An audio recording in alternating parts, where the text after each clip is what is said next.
"You belong to me, Laundress," said the prince, not knowing she carried the letter that would ruin him. "Before we begin this beautiful period romance story, tell me in the comments where you're listening from. I love knowing where you're joining me from." The Palace of Castile stirred like a restless heart that spring morning of 1856. Every corridor shone with hurried steps and whispered commands. Servants carried trays of polished silver, maids rushed with armfuls of silk gowns, and the air was filled with the scent of starch and nervousness. In one of the laundries beneath the west wing, Isabella Duarte worked silently, sleeves rolled, hands submerged in warm, soapy water that had once caressed the linens of queens. She had been up since dawn.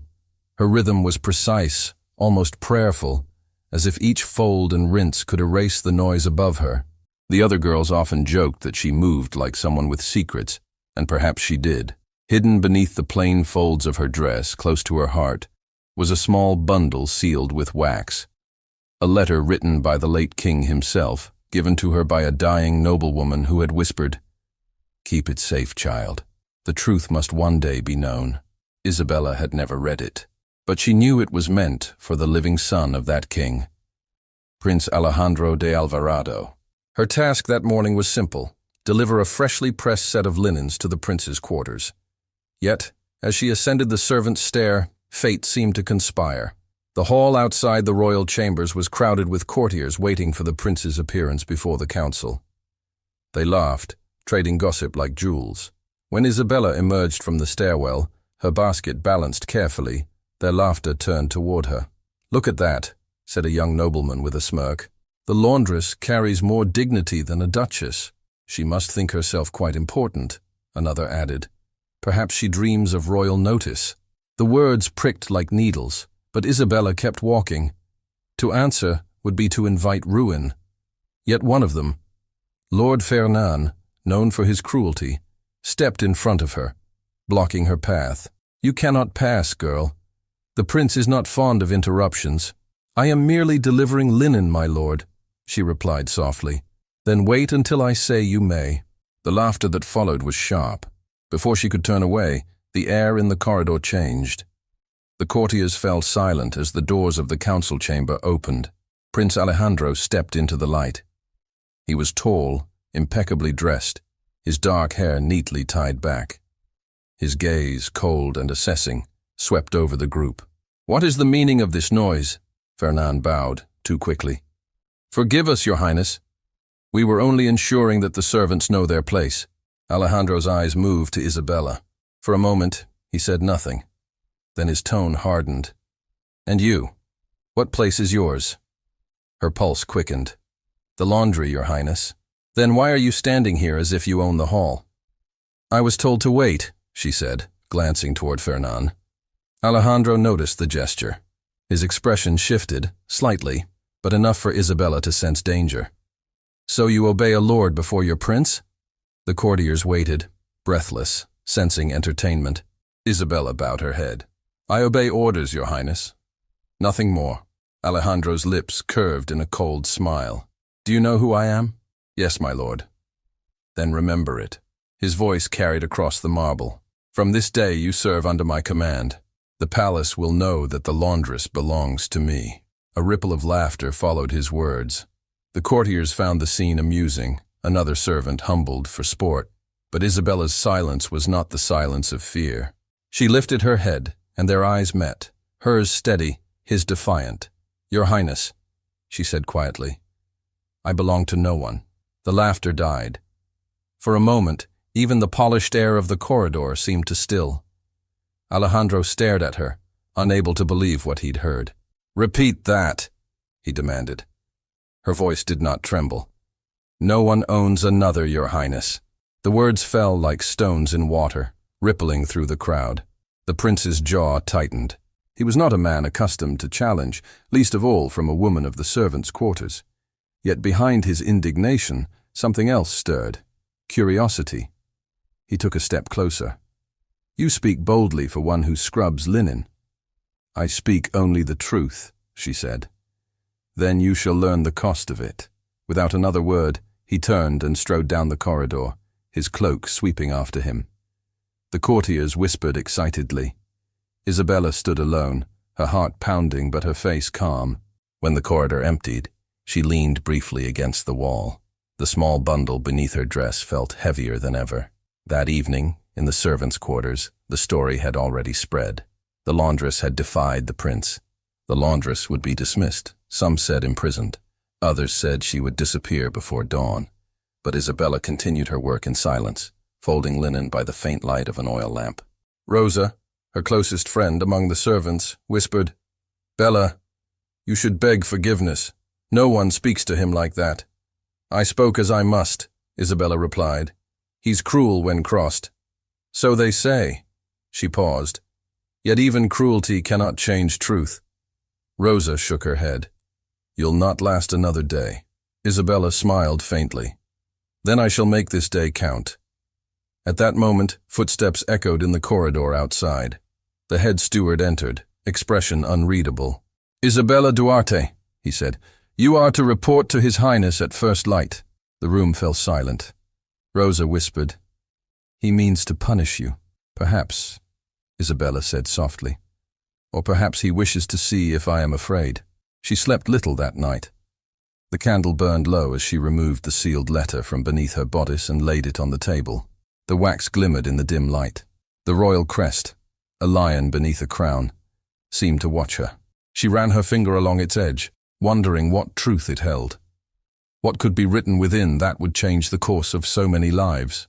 At dawn, she dressed neatly, her hair tied back, her heart steady. The corridors were quiet when she reached the upper floor. A guard opened the door to the prince's chambers without a word. Alejandro stood by the window, facing the gardens below. Morning light softened his profile. He did not turn immediately. "You kept me waiting," he said. "I came as ordered, Your Highness. Do you know why you are here? I imagine you will tell me." He turned then, and she met his gaze. There was something new in it. Not anger, but calculation. "You defied me before the court. That cannot go unaddressed." "I spoke with respect. You questioned authority. I answered truthfully." Alejandro crossed the room slowly. "You do not know what it means to bear a crown. To lead, one must be obeyed. And to be obeyed," she said, "one must first be respected."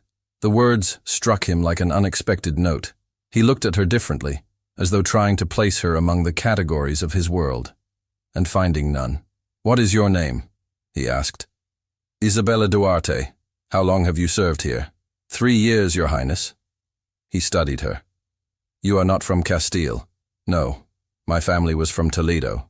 "Your accent betrays education." "My father was a librarian before the war," she said. "He taught me letters." Alejandro's brow furrowed. "A laundress who reads. Knowledge does not belong to the rich alone." He stepped closer, his voice low. "You speak as though you wish to offend me." "I speak as though you might listen," she replied. The words hung between them. Then he laughed, short, sharp, and disbelieving. "You are either brave or foolish." "Perhaps both." His amusement faded into something quieter. "Tell me, Isabella, do you think me cruel?" She hesitated. "I think you are lonely." His eyes flashed. "You presume too much. I only observe." Alejandro turned away as though her words had struck deeper than he wished to show. "You will remain in service to my household," he said finally. "You will report here each morning. Perhaps in time you will learn when to speak and when to hold your tongue." She bowed slightly. "As you command, Your Highness. Do not mistake this for kindness." "I would not dare." When she left his chambers, her hands were trembling, though her face remained calm. In the corridor, she breathed deeply. The encounter had changed something, not only in him, but within her. His cruelty had seemed to falter when faced with honesty. She sensed that beneath the armor of pride, the prince was a man uncertain of himself, and uncertainty was the first crack in any wall of power. That afternoon, as she returned to her work, whispers followed her again, but now they carried a different tone. Curiosity mixed with fear. The laundress who had challenged a prince and lived to tell of it. Isabella ignored them, her thoughts elsewhere. In his chamber, Alejandro could not concentrate on the documents spread before him. His counselor droned on about land disputes and trade treaties, yet his mind wandered to the girl's voice, calm, unshaken, almost compassionate. "You are lonely," she had said. No one had ever spoken such words to him. When the meeting ended, he dismissed his attendants and stood alone at the window. Below, in the courtyard, he saw her crossing the gardens with a basket in her arms. Something inside him tightened. He had meant to humiliate her, to remind her of her place. Instead, he had lost control of his own. That evening, during supper, his mother, the queen, noticed his distraction. "You look troubled, Alejandro," she said. "Merely tired. Then rest. The council speaks of a servant who defied you today. You must act swiftly, or others will follow her example. She is a foolish girl," he said, trying to sound indifferent. The queen's eyes were sharp. "Then dismiss her." He hesitated. "Not yet." His mother's gaze hardened. "Do not allow sentiment to weaken you. A prince must be obeyed." When he did not answer, she rose and left the table. Alejandro remained alone, staring at his untouched wine. For reasons he could not name, he could not dismiss Isabella.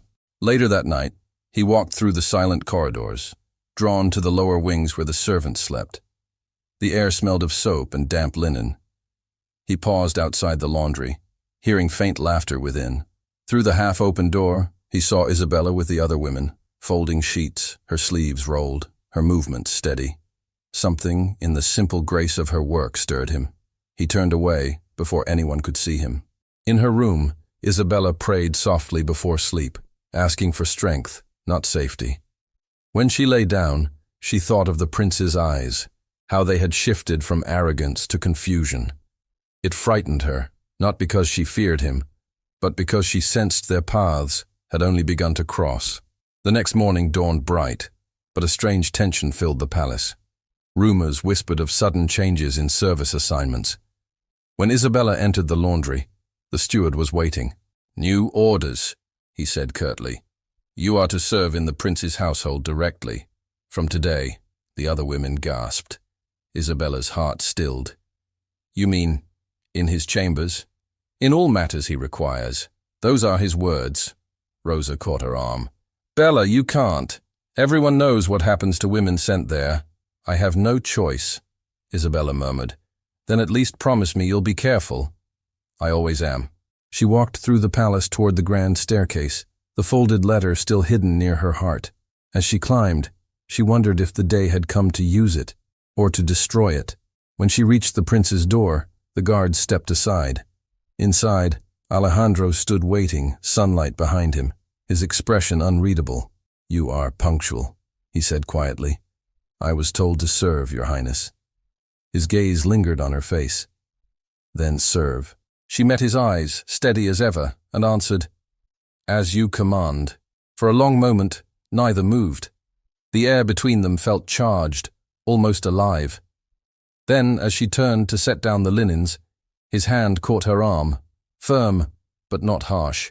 His voice dropped to a whisper that trembled slightly, betraying something even he did not understand. "You will return tomorrow, to my chambers." The following morning dawned grey over the Palace of Castile. The bells had not yet called the servants to their tasks when Isabella walked across the marble floor, her steps soft, her basket steady. She had not slept. Every sound of the night, the creak of doors, the hush of footsteps in the corridors, had carried the echo of the prince's voice. "You will return tomorrow, to my chambers." Now she stood before the great carved doors, the guards silent as statues. They opened without a word, and she entered the prince's apartments. Alejandro was at his desk, dressed in a dark coat, his hair slightly disordered. He did not rise when she curtsied. "You are prompt," he said. "I was ordered to be." He gestured toward a table stacked with letters and garments. "Those are to be pressed and returned to the wardrobe by noon. The valet will assist you." "Yes, Your Highness." But when she approached, the valet was dismissed with a wave of Alejandro's hand. The door closed behind him, and the silence deepened. "Tell me," the prince said after a pause, "do you still believe that no one belongs to another?" "Yes." He turned in his chair. "Even if obedience keeps order? Even if defiance invites chaos?" Perhaps obedience to injustice is the greater chaos. He studied her as though she were a puzzle he could not solve. You speak as though the world owes you a hearing. It owes everyone a hearing, Highness. He leaned back. You speak with the confidence of a woman who has nothing to lose. I have everything to lose, she answered softly. And that is why I speak carefully. His gaze lingered on her, then drifted toward the window. You intrigue me, Isabella Duarte. I thought to punish you, but it seems punishment has turned to curiosity. Tell me, what are you hiding? Nothing that concerns your Highness. That sounds like something a liar would say, or someone who values her peace.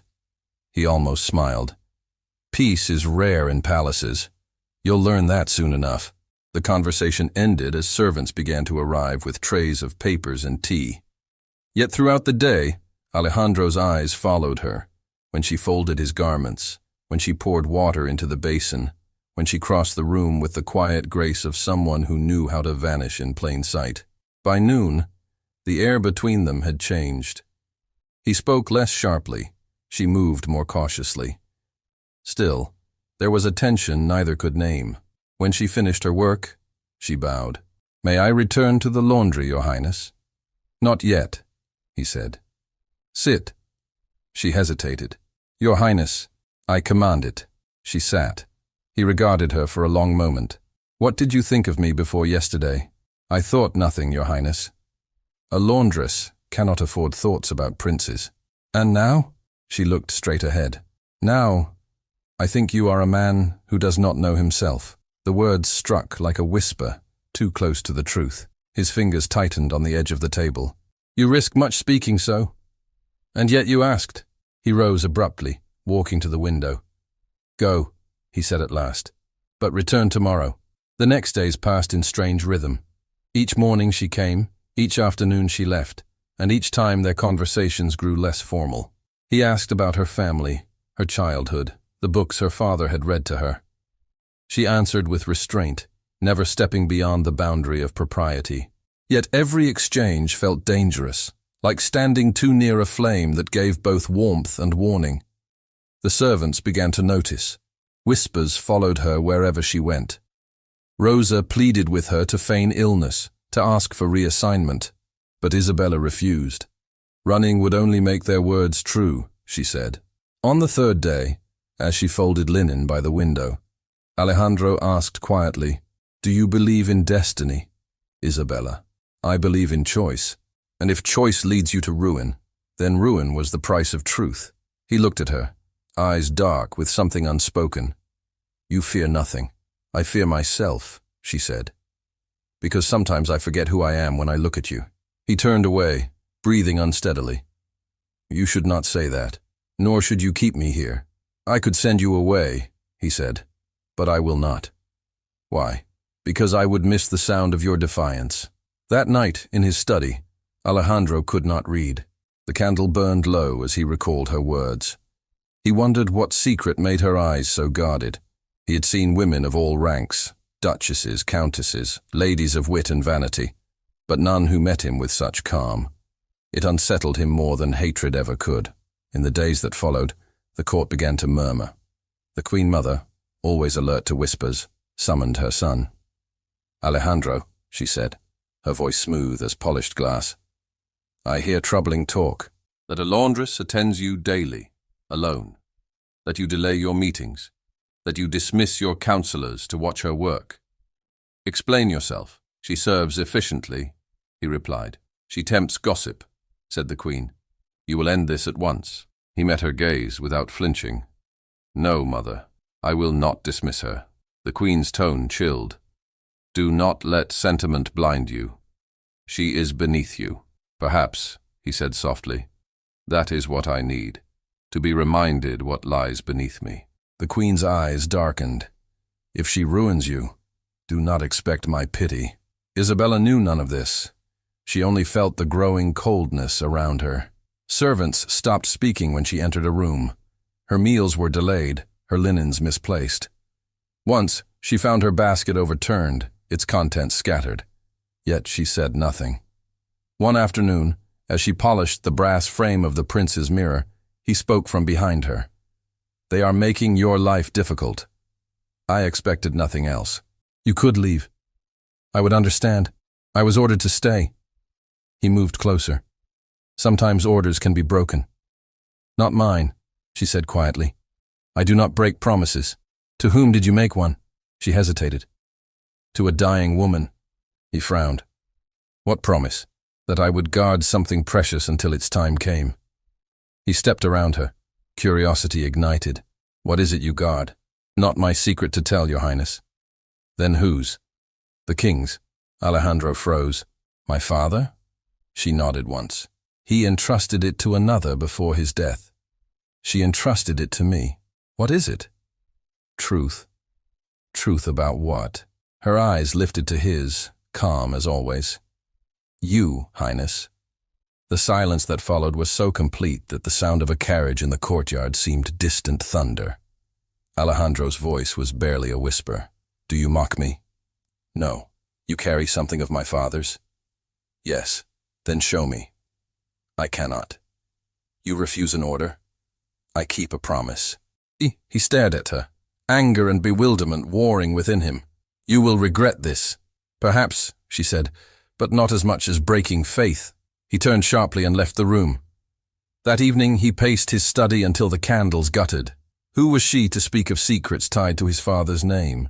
What could a laundress possibly know? And yet her eyes, steady, sorrowful, had held no deceit. The next morning, he did not summon her, nor the next.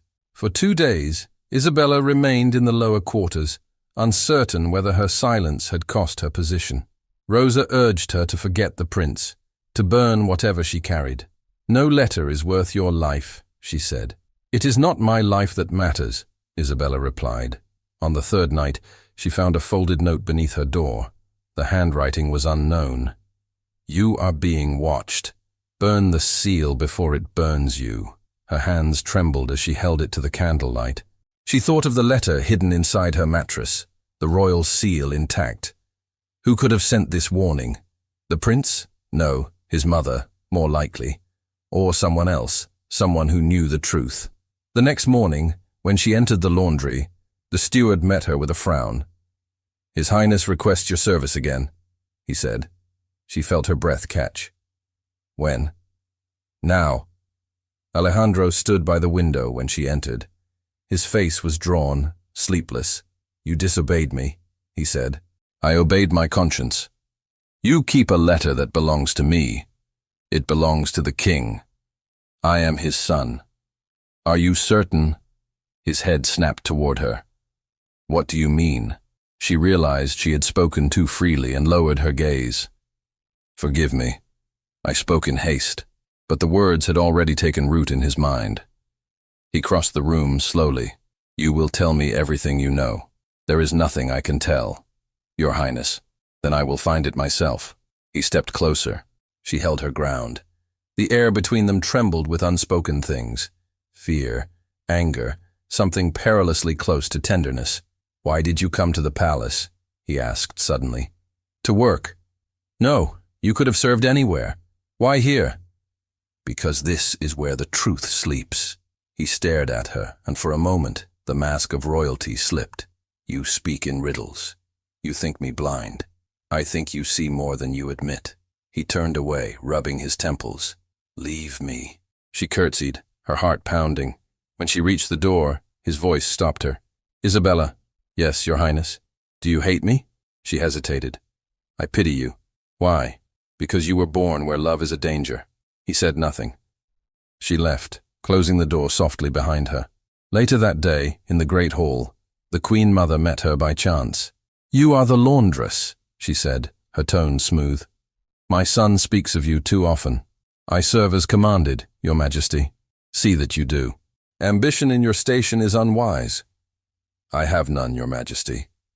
The Queen's eyes narrowed. We shall see. That night, Isabella felt the weight of eyes on her wherever she went. The warning note echoed in her mind.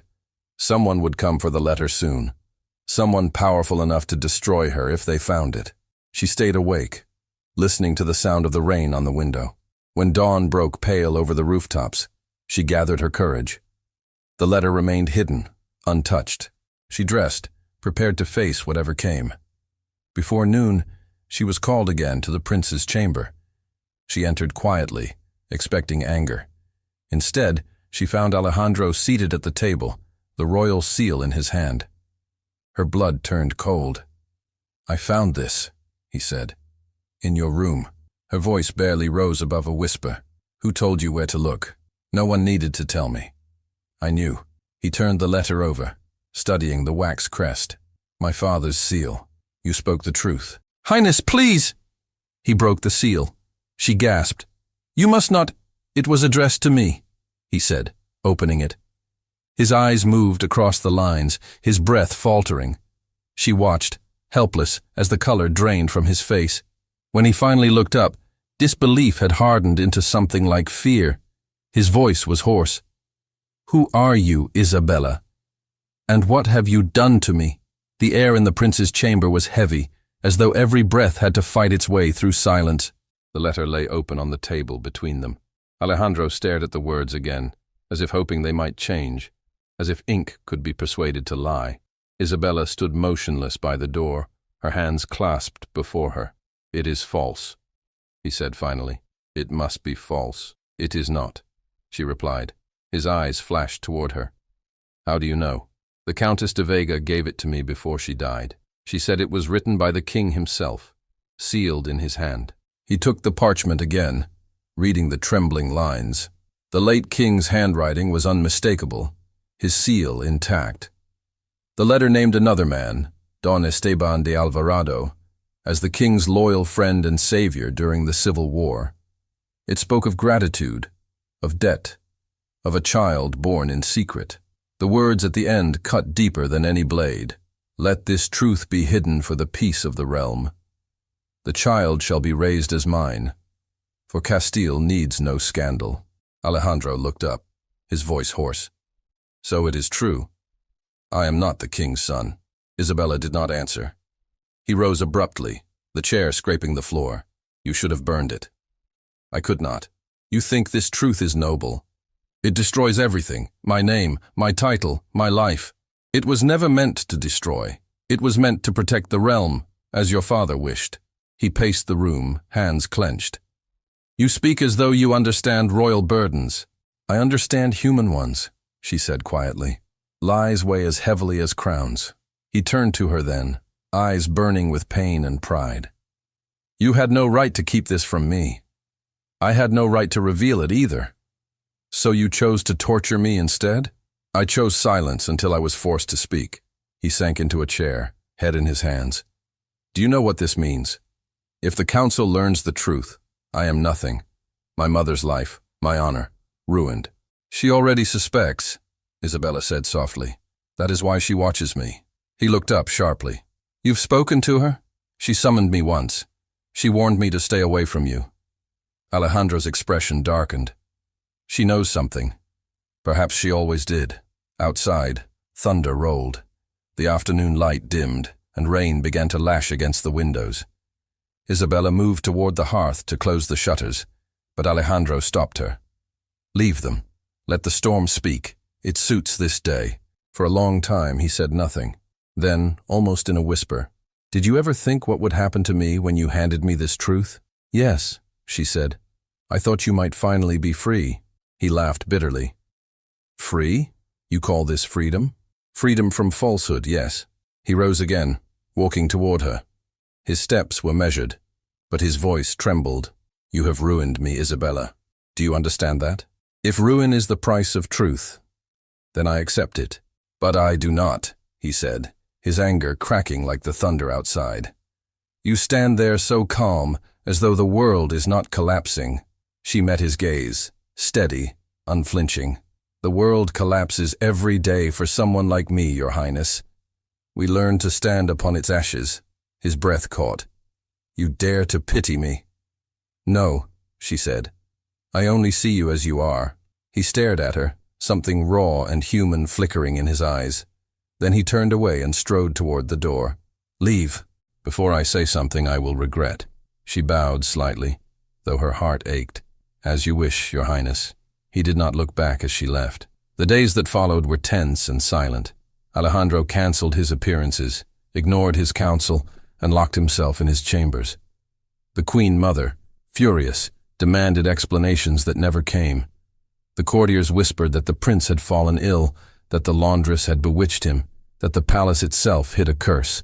Isabella, confined again to the servants' quarters, endured their stares. Rosa whispered one evening, "They say he's dismissed you.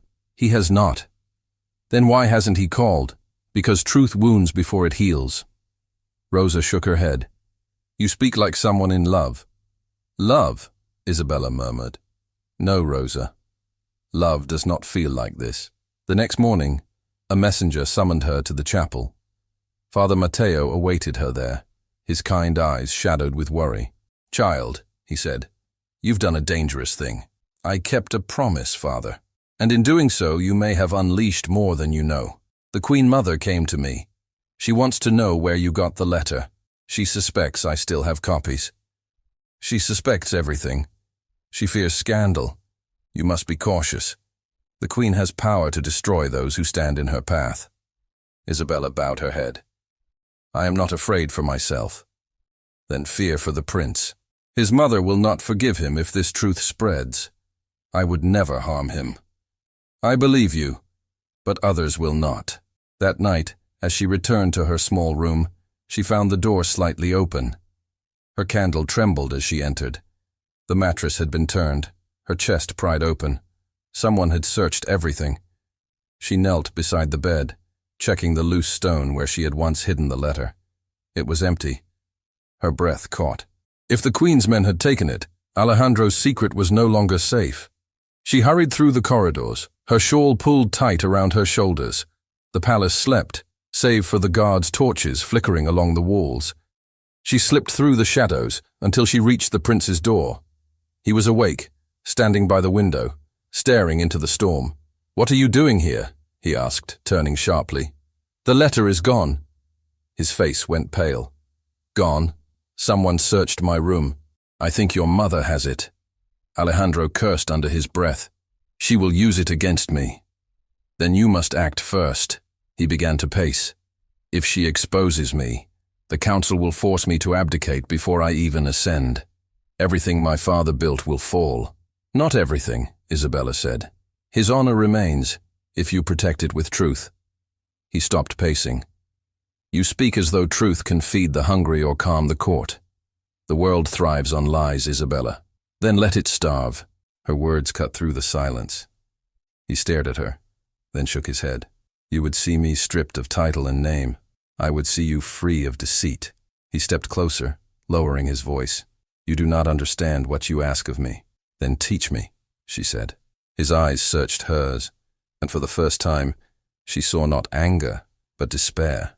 "If I confess this truth, my mother will fall, my name will vanish, and I will have nothing. You will still have yourself." He turned away, whispering, "That may not be enough." A knock startled them both.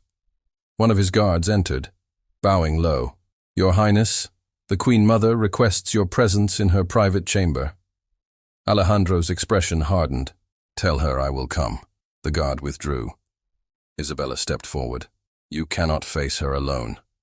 She will twist the truth to her will. I have faced worse. Not when the weapon is your own blood." He looked at her then, something like tenderness softening his face. "You care for me still, even after what I said?" "Care is not a choice," she said.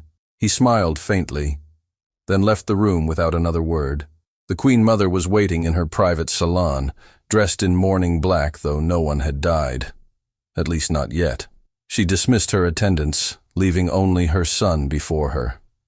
"I know what you found," she said coldly. "I have the letter." Alejandro met her gaze. "Then you know the truth." "I know a lie written by a dying king. You will forget it." "I cannot." "You will," she hissed, "because your life depends on it. Do you think the council will keep you as heir if they learn you are not of royal blood? Then let them strip the crown from me. I never wanted it." "You are a fool," she cried. "Do you not see? This is not only about you. It is about the throne, the family, the kingdom." He answered quietly, "The kingdom deserves honesty." The queen's eyes blazed. "And who taught you this nonsense? That laundress, that peasant girl with her dangerous ideals? Do not speak of her so. She has filled your head with poison." She opened my eyes. The queen's face hardened. "Then I will close them again. Leave her to me." Alejandro stepped forward, his voice low and sharp. "If you harm her, mother, you will lose me forever." Her lips curved in a bitter smile. "You already belong to her, it seems. You shame this house." "I find no shame in truth. Then you find no mother in me." She turned away, dismissing him with a gesture, but he did not move. "What will you do with the letter?" "What I must," she said. "Destroy it. Then you destroy yourself." He left her chamber without bowing. Outside, the rain had stopped. The palace was quiet, the torches burning low. Alejandro walked through the corridors, as though the weight of the world pressed on his shoulders. He reached his rooms and found Isabella waiting, her face pale with worry. "She will not stop," he said. "Then neither must we." He sat heavily, covering his face with his hands. "I do not know what to do. Tell the truth before she does." "She will deny it. Then let the people judge." He looked up at her, incredulous. "You think the people care for truth? They care for bread, for safety. My name keeps them safe. Your name keeps them silent." Their eyes met, hers fierce, his weary. The distance between them felt unbearable. He rose, standing close enough for her to feel his breath. "You risk everything for a man who has given you nothing," he said. "I risk it for the man you could become," she answered. The words hung in the air like a vow neither dared claim. Before he could speak again, the door burst open. A guard entered, breathless. "Your Highness, the Queen Mother's attendants have spread word. They say the laundress has stolen a royal document. The council is to convene at dawn." Alejandro's face went white. "She means to blame you." Isabella steadied her voice. "Then we must be ready when they call." He reached for her hand. "I will not let them touch you." "They will touch us both," she said. "But only one of us can stand afterward." His grip tightened. "Isabella, listen to me. If they ask, you must deny everything. Say the letter was a lie. I will not lie again. You will for your life's sake." She met his gaze, her eyes bright with unshed tears. "If I die for truth, so be it. But if you lie for fear, you will live in chains." He turned away, unable to answer. Outside, dawn began to pale the sky. The bells of the cathedral tolled across the city, calling the court to gather. The sound echoed through the halls, solemn and relentless. Isabella and Alejandro stood in silence, knowing the hour had come. The door opened again. Father Mateo entered, his face grave. "The council awaits you both. The queen has already spoken." "What has she said?" Alejandro asked. "That the laundress deceived you. That she forged a letter to blackmail the crown." Isabella's hands clenched. "Then she has won." Alejandro turned to her, his voice trembling. "Not yet." He led her toward the great hall, past the guards, past the whispers. The doors opened, revealing the gathered court, ministers, nobles, the queen upon her throne. Every eye turned toward them. Alejandro stepped forward, the letter in his hand, his voice ringing clear. "You wish for truth? Then hear it from my lips." The queen's expression froze. "Alejandro, stop." But he did not. He held the letter high for all to see. "This is my father's hand," he said. "And it says I am not his son." The hall erupted in gasps. He turned to Isabella. "And she alone had the courage to show me what I was too proud to see." The queen rose, trembling with fury. "You doom us all." Alejandro faced her, calm at last. "No, mother. You doomed us long ago, when you chose a lie over love." A hush fell. Then, from the back of the hall, a voice cried out, "Seize them!" The guards advanced. Isabella reached for Alejandro's hand, but before their fingers met, the guards surrounded them, and above the din of voices, she heard the queen's command, cold and final. "Take the laundress away." The guards seized Isabella by the arms, their grip rough but hesitant, for even soldiers felt unease in the face of the Queen Mother's wrath. Alejandro's voice broke through the confusion, sharp and commanding. "Release her! She is under my protection. No one moved. The Queen's cold tone cut across the hall. You have no authority here, not anymore. Then I speak as a man, he said, stepping forward. Not as a prince, not as a son, but as one who has had enough of deceit. His words silenced the room. The nobles shifted uneasily. Some avoided the Queen's gaze. The ministers whispered among themselves. The truth, once spoken, could not be buried again. Alejandro looked at the captain of the guard. If you lay another hand on her, you will answer to me. The captain hesitated. The Queen saw it and raised her voice. Obey your sovereign. But the soldiers hesitated still. The air had changed. The power in the room no longer flowed from the throne. It hovered uncertainly between mother and son. Alejandro took Isabella's hand and drew her to his side. No one leaves this hall until I am heard. The Queen's lips trembled with fury. You shame yourself before the court. Better shame in truth than honor in lies, he said. Father Mateo stepped forward from among the courtiers. His calm voice filled the silence. Perhaps it would be wise to let the prince speak. The truth cannot harm the just. The Queen glared at him but did not stop him. Alejandro turned to the gathered court. You have all lived under the illusion of a perfect crown, of a lineage untouched by sin. But the letter I hold tells another story. I am not my father's blood. I was raised in his name to preserve peace after war. He wished to protect Castile from scandal. I will not curse his memory for that, but I will not build my life upon a lie. A murmur swept through the nobles. The Queen clenched her hands around the armrest of her chair. You would throw away a kingdom for the words of a servant, she demanded. Alejandro's voice softened. Not for her words, for his, for my father's. His truth deserves daylight. You are a fool, Alejandro. Do you know what the council will do when they confirm this?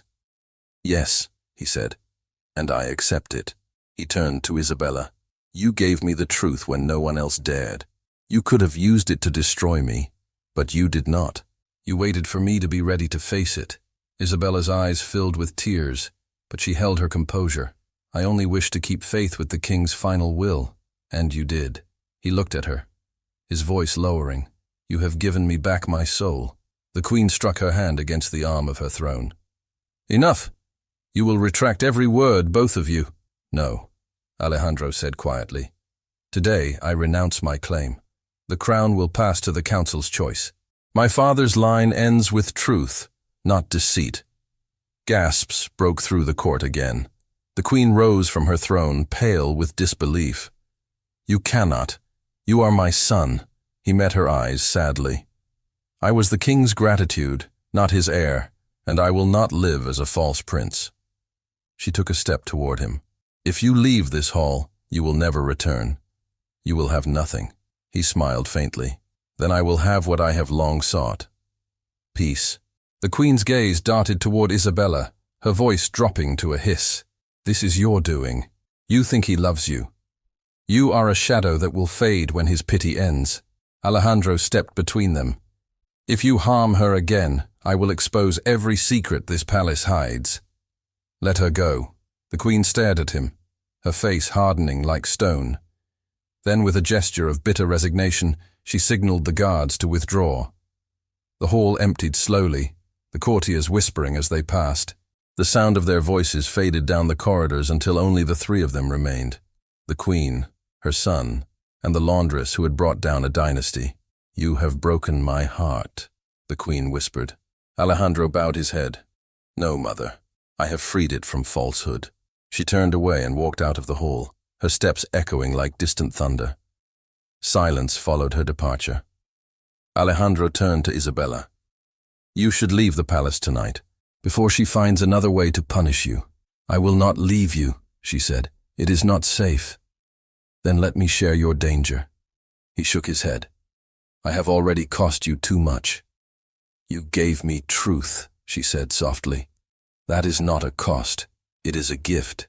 They stood close, the world outside the doors forgotten. I thought I hated you, he murmured. I thought you came to destroy me. I thought you would destroy yourself, she answered. But I was wrong. He took her hand, his voice trembling. "You are the bravest person I have ever known." "I am only a laundress," she said, smiling faintly. "Then the world needs more laundresses." They both laughed quietly, the sound fragile but real. Father Mateo entered quietly through the side door. "The council will meet at sunrise," he said. "They will expect your formal abdication." Alejandro nodded. "It will be done." The priest looked at Isabella.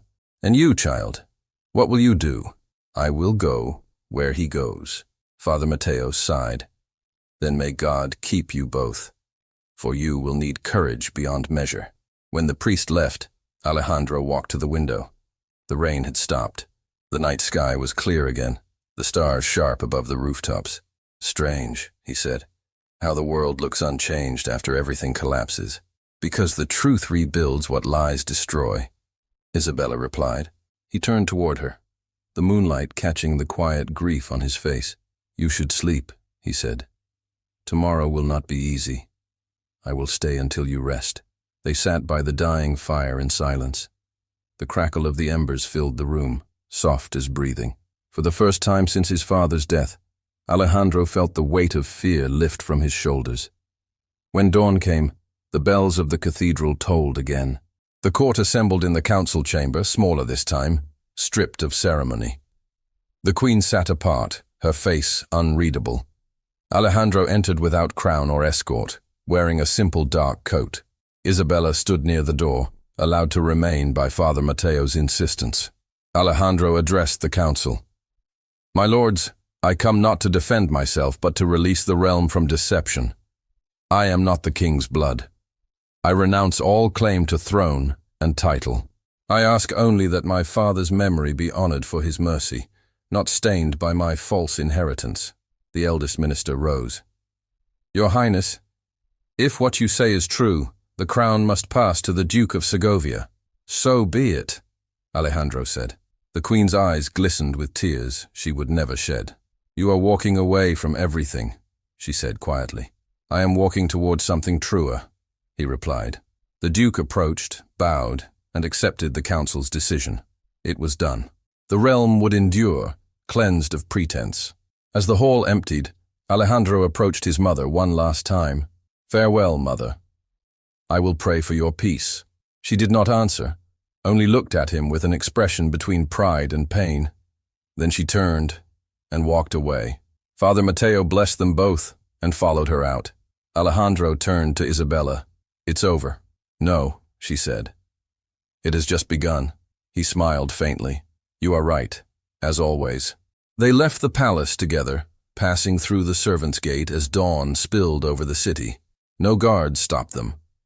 No one dared. For several days they traveled in silence, taking the road toward the coast. Alejandro spoke little, as if afraid to disturb the fragile calm between them. Isabella washed their clothes by streams and cooked simple meals over small fires. He carried the few coins he had, offering them for lodging in humble inns. They were no longer prince and servant, only two souls seeking peace. One evening, as they reached a small village by the sea, the air smelled of salt and promise. Children ran through the narrow streets, and the sound of waves filled the pauses between their footsteps. Alejandro stopped to watch the sunset. "I never thought I'd see this as a free man." "Freedom suits you," she said. He turned to her. "I have nothing left, no name, no home. Yet when I look at you, I feel richer than I ever did." She smiled. "Then perhaps we have both been poor and rich in turn." They found shelter in a fisherman's cottage offered by an old couple who asked no questions. The sea stretched endlessly beyond the windows. At night, the waves sang softly against the shore. In the quiet that followed, Alejandro spoke again. "Do you regret giving me the letter?" "Never," she said. "Even knowing what it cost you? It gave me something worth more than safety." "What is that?" "You." He reached for her hand. "Isabella, when I first saw you, I thought you were defying me out of pride. Now I see you were only protecting your soul. You made me see what I truly am, a man, not a title." She shook her head gently. "You made yourself that, Alejandro." He smiled at the sound of his name without title. "Say it again, Alejandro." He closed his eyes briefly. No one has ever spoken it like that. Silence fell again, filled only by the whisper of waves. He looked at her, the words forming slowly. You were right, Isabella. Belonging is not command. It is choice, and I choose you freely. She felt tears rise, but held them back. And I choose you, not as a prince, but as the man I've come to know. He drew her hand to his heart. Then promise me one thing, that wherever we go, we never let pride rule us again. I promise. He leaned forward, his forehead resting gently against hers. I thought truth would destroy me. Instead, it led me to you. She smiled through tears. Truth has strange ways of saving souls. They stood there, the last light of day washing over them. The sound of the sea filled the silence like a benediction. For a long moment, neither spoke.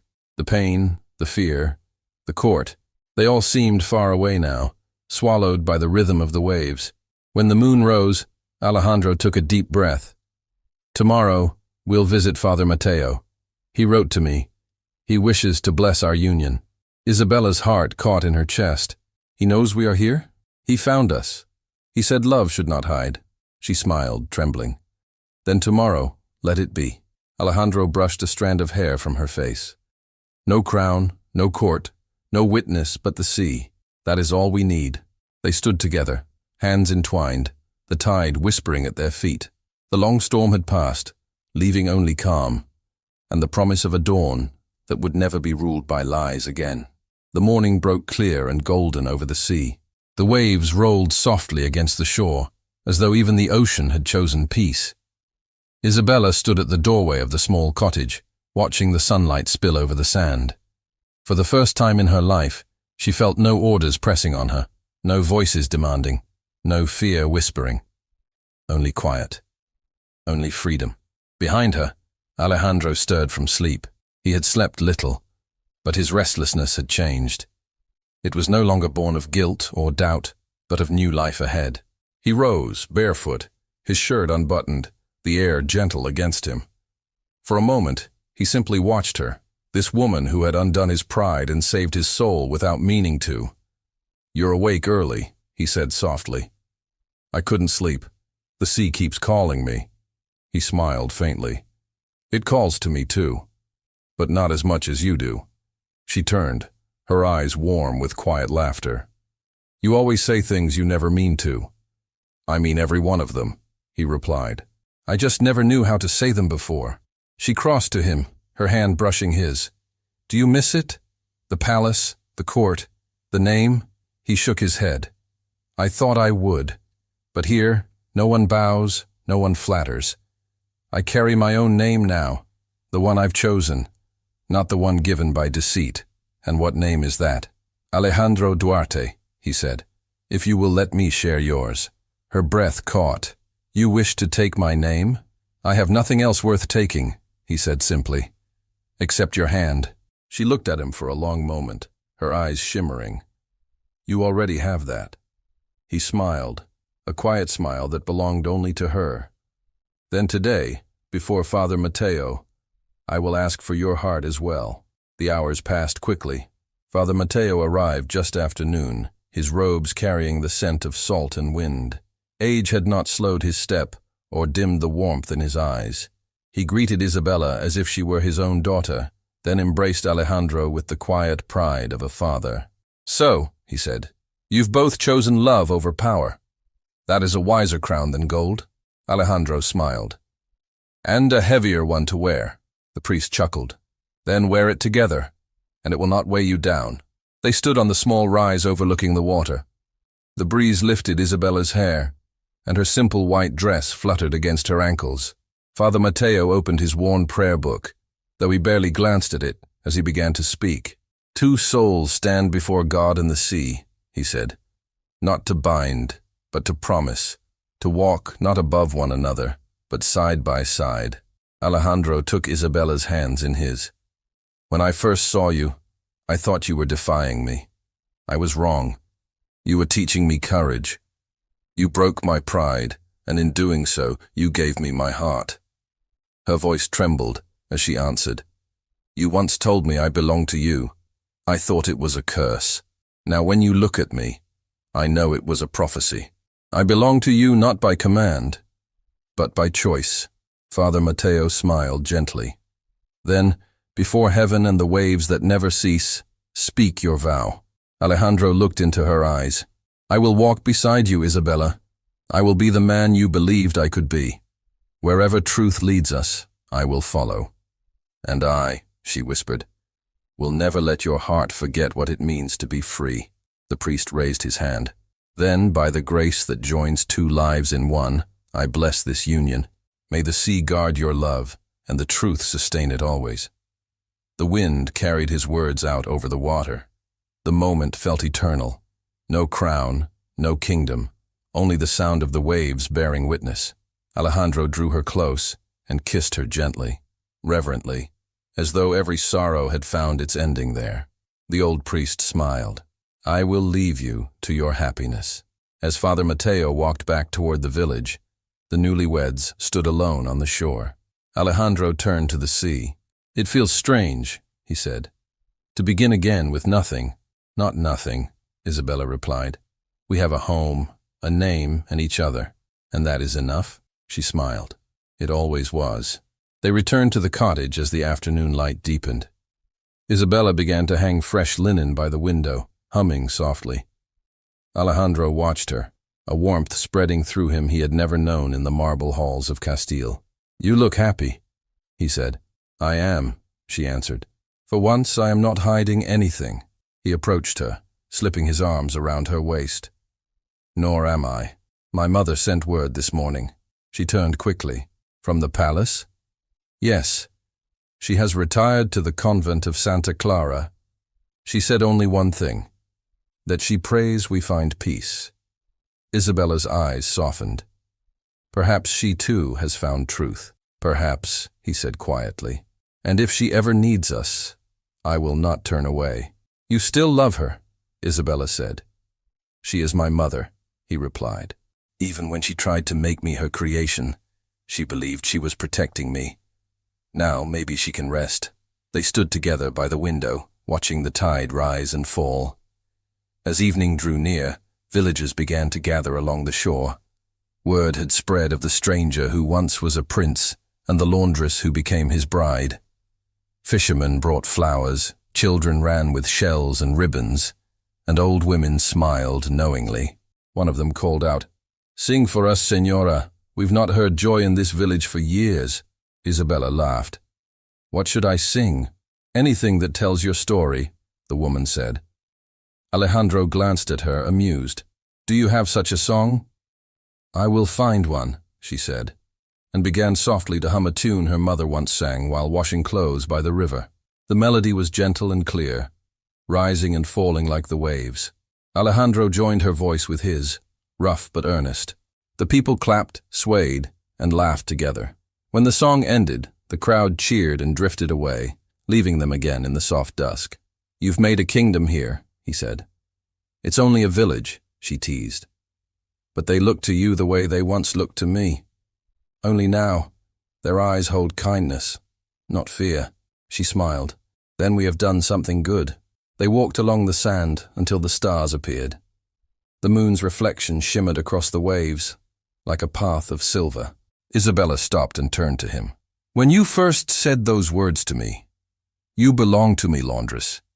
I wanted to hate you forever. I know, he said quietly, and you had every reason. But now, when I hear them in my memory, they sound different. He brushed a lock of hair from her face. Then let me say them again, as they should have been said. She looked at him expectantly. He took her hands, his voice low and steady. You belong to me, Isabella, not because I command it, but because you choose it. And I belong to you, for the same reason. Tears glimmered in her eyes. Then we are equals at last. We always were, he said, but it took me too long to see it. They walked back to the cottage hand in hand. The night was quiet, the air warm and scented with salt. Inside, the small fire glowed. Alejandro opened a small chest and drew out a bundle wrapped in linen. What is this? She asked. He unfolded the cloth, revealing the letter, the very one that had changed their fates. It was burned along one edge, its wax seal broken. I thought it was gone, she whispered. I found it among my things when we left. I could not bring myself to destroy it. Then let me, she said. He hesitated. Are you sure? Yes. It has done its work. It deserves to rest. They carried it outside together. The stars blazed above them, the waves whispering at their feet. Isabella held the parchment over the small fire pit beside the cottage. Goodbye, old truth, she murmured. Thank you for freeing us. The flames caught the edge of the paper. It curled, blackened, and drifted upward as ash, scattering into the wind. Alejandro watched until the last ember vanished. There, he said. Now no one can use it again. She took his hand. Now nothing stands between us and tomorrow. They walked back to the cottage, where the fire burned softly. The air inside was warm and golden. Alejandro poured 2 cups of wine from the small clay jug the villagers had given them. To truth, he said. She raised her cup. To freedom. They drank, their laughter quiet, unguarded. Later, as the moonlight fell across the room, Isabella rested her head on his shoulder. What will we do now? Live, he said simply. Work, love, and wake each morning grateful for the life we built. And if one day someone comes asking for the prince? He smiled. Tell them he drowned in the sea the day he found his heart. She laughed softly. Then the sea is kinder than I thought. He looked at her, his voice tender. Isabella, I once believed power made a man strong. But you, your kindness, your courage, taught me strength is found in mercy. She traced his hand with her fingers. And you taught me that love need not bow to anyone. The night grew quiet again. The fire dimmed, but the warmth remained. They sat side by side, watching the flames fade to embers. Outside, the waves rolled endlessly toward the shore, their rhythm steady, like the beating of a heart. In the months that followed, life in the small village blossomed around them. Alejandro worked among the fishermen, mending nets, carrying baskets to market. Isabella taught the children their letters beside the chapel, her voice clear and patient. Together they repaired the old roof of their cottage and filled it with laughter and the smell of bread baking. The villagers came to love them both. To them, Alejandro was simply a man of wisdom, quiet and fair, who never raised his voice and always helped those in need. Few knew the full truth, and none cared. One evening, after the day's work was done, they sat on the sand as the sun dipped low. The horizon burned gold and rose. Alejandro turned to her, smiling. Do you ever miss the palace? She shook her head. I think of it sometimes, but only as one remembers a storm after finding shelter. He laughed softly. Then this is our shelter. Yes, she said, and our kingdom. The tide reached their feet, cool and gentle. The sound was like a heartbeat, steady and eternal. Alejandro drew her close, his voice quiet against her hair. I once believed I ruled a realm. Now I know I only serve love. And in serving it, I am finally free. She looked up at him, her eyes filled with the reflection of the stars. Then we are both rulers, for love has made us equals. He smiled, and the world seemed to still around them. When the first star appeared, they rose and walked hand in hand toward their home. The wind carried the scent of salt and the memory of every storm they had survived. Behind them, the sea whispered their story of a prince who learned humility and a laundress who taught him the meaning of truth. And as they crossed the threshold, Alejandro whispered, his voice low, filled with the peace he had chased all his life. We belong to each other now, Isabella. Always. Thank you so much for listening to this story, all the way to the end. We hope it moved you as much as it moved us while telling it. We'd love to hear your thoughts. Leave us a comment telling us where you're listening from and what you liked the most. Rate this story from 0 to 10. What score would you give it? If you enjoyed this story, don't forget to subscribe to the channel and leave a like as a show of support. That really motivates us to keep creating and sharing more stories full of emotion and life lessons. And before we go, we want to remind you that an exciting and heartwarming story recommendation will appear on the final screen. If you'd like to enjoy it, just click on the video. Thank you once again for being here, and we'll see you in the next story.